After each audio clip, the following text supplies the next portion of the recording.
Hey there, welcome back ladies and gentlemen, boys and girls to the Wild Side of Corrections. I am here to share my side of the Wild Side of Corrections. Smash that like and share button, it really helps and makes a difference. My first night shift as a correctional guard was a nightmare.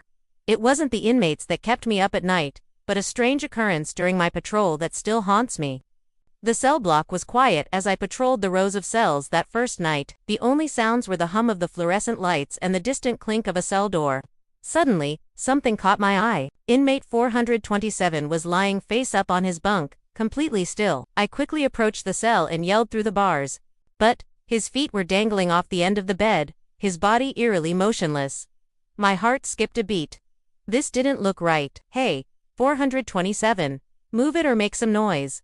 Prove to me you're alive. Silence. I banged on the door. The inmates in the neighboring cells started jeering.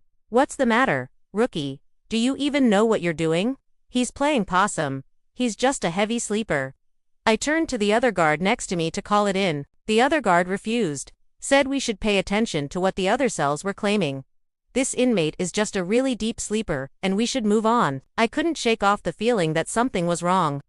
Taking a deep breath, I decided to trust my instincts and investigate further.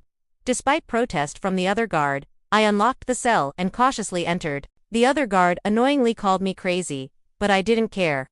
As we moved closer to the inmate on the bed, I could see that his chest wasn't rising and falling with breath. His face was pale and lifeless. Panic surged through me.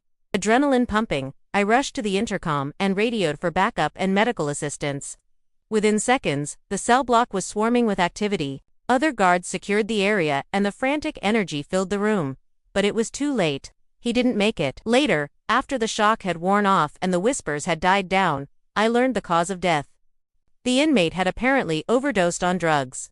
The next shifts could have missed it during the rounds, mistaking him for being asleep. I wondered what could have happened had I not stood up to the other guard. And then I remembered the jeers from the other inmates, their mocking laughter echoing in my ears. Had they known? Did they do it?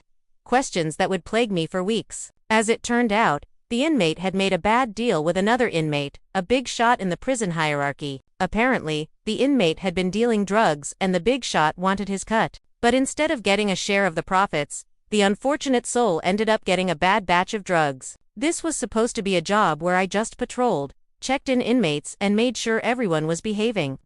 But that night, I had stumbled upon something much darker, a hidden underbelly of the prison that I had not been prepared for. Dealing with death was part of the job. Yes, but this was different. It was personal. It was a stark reminder of the darkness that lurked within the prison walls.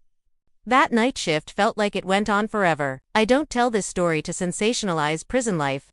I was just a young guard trying to do my thing. But sometimes, standing up for what's right, even against coworkers, is super important. And even years later, the haunting memory of that night shift can still bring back a rush of emotions. So if you ever wonder what really goes on behind prison walls, remember the story of inmate 427 on the Wild Side of Corrections.